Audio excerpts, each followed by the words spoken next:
Setelah Rudo dijatuhkan ke jurang neraka karena difitnah telah membunuh ayah tirinya. Sekarang Rudo harus menyelamatkan diri sebab di dasar jurang banyak sekali monster yang bermunculan. Rudo sendiri tak tahu harus pergi kemana. Karena yang dia bisa lakukan sekarang hanya berlari. Sial bagi Rudo karena monster ini menghentikan lajunya. Untungnya Rudo berhasil menghindari serangan monster tersebut. Di sini Rudo bingung monster apa mereka karena tubuhnya terdiri dari sampah. Saat melihat tengkorak Rudo kesal kenapa nasibnya begitu malang. Akibat serangan monster Rudo harus terjatuh dari tumpukan sampah. Paru-paru Rudo mengalami sesak karena terlalu banyak menghirup udara busuk.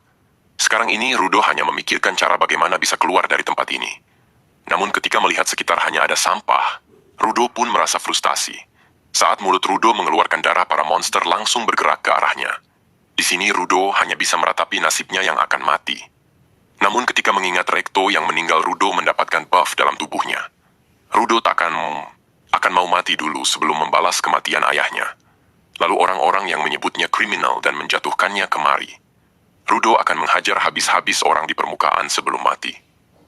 Saat itu ada seseorang yang memantau Rudo dari kejauhan. Rudo sendiri berusaha melawan meski paru-parunya mulai digerogoti. Rudo juga bilang kalau bau mereka lebih busuk daripada kentut Resto. Di sini Rudo benar-benar dihajar habis-habisan sama para monster. Meski begitu, Rudo tetap berusaha melawan balik. Entah apa yang terjadi, tiba-tiba senjata yang dipakai Rudo mengeluarkan cahaya merah.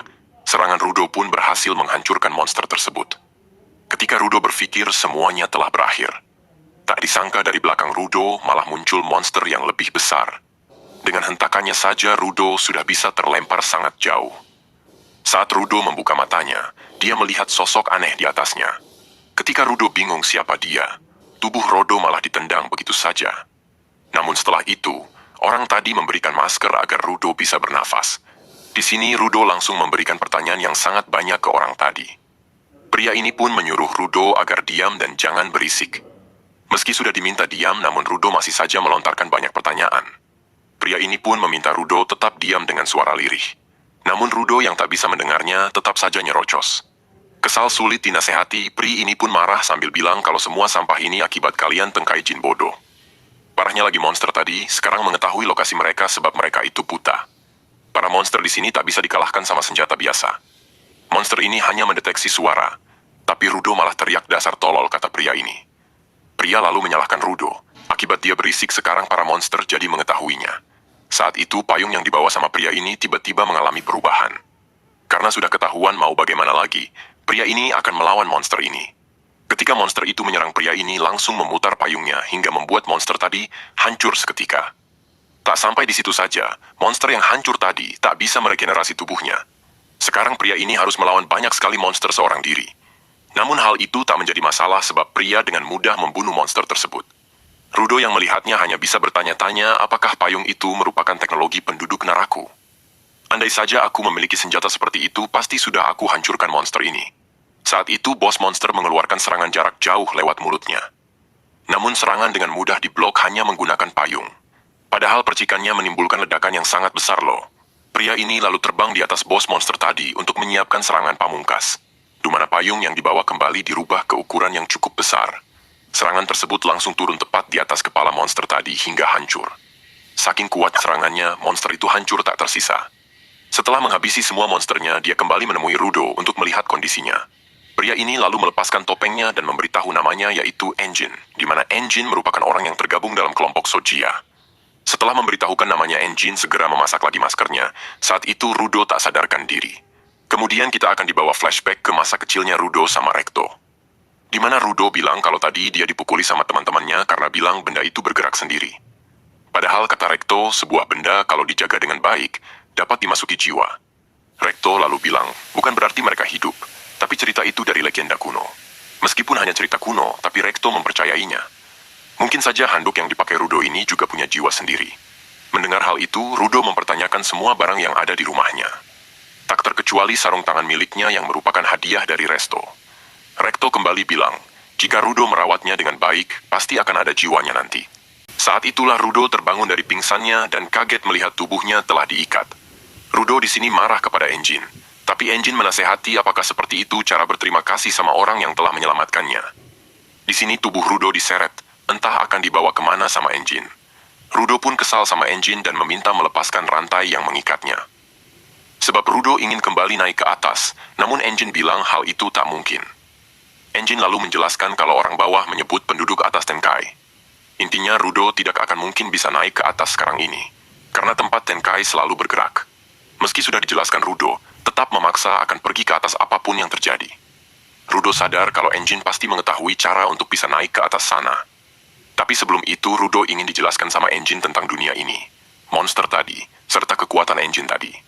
Rudo ingin mempelajari kekuatan Engine supaya bisa membalas kematian ayahnya dan orang-orang di Tenkai. Karena Rudo tak mau diam, Engine akan menjelaskan tentang tempat apa Kekai itu sebenarnya. Di sini Engine tak mau bicara lagi dan langsung menyeret tubuh Rudo ke suatu tempat. Terlihat di tempat itu ada sebuah kendaraan layaknya di dunia atas. Kemudian Engine akan meninggalkan Rudo tanpa menjelaskan apapun. Saat Rudo kebingungan, tiba-tiba muncul banyak sekali orang di dekatnya. Salah satu dari mereka pun terlihat kebingungan siapa bocah ini sebenarnya. Pria itu lalu mendekat untuk tanya apakah Rudo ini merupakan penduduk Tenkai-jin. Tak mau berspekulasi, pria ini ingin mendengar langsung penjelasannya dari Rudo. Saat Rudo bilang kalau dia dari Tenkai, mereka semua langsung pada senang. Mereka tak menyangka akan bisa melihat sosok Tenkai yang masih hidup. Saat temannya masih ragu, salah satu dari mereka yakin kalau Rudo tak berbohong. Ketika mereka melepaskan ikatan Rudo, Rudo berpikir mereka semua lebih baik daripada Engine. Namun semuanya berubah setelah kedua tangan Rudo malah diikat di dalam truk. Ternyata mereka semua ingin menjual Rudo sebab tubuh Tenkai-jin itu harganya sangat mahal. Mereka sangat beruntung sebab bisa menemukan Tenkai-jin yang masih hidup. Kenapa mereka sangat menginginkan Tenkai-jin? Itu karena mereka sangat membencinya. Akibat Tenkai-jin yang terus membuang sampai ke bawah, udara daerah ini sampai beracun. Tak hanya itu saja, penduduk yang tinggal di bawah banyak yang mati akibat ulah Tenkai-jin. Bahkan dari tumpukan sampah yang menggunakan muncul banyak monster aneh. Mereka yakin saat melihat Rudo, para penduduk akan menyiksanya sampai mati. Agar Rudo tidak mati di perjalanan, salah satu dari mereka memaksa Rudo memakan daging sampah.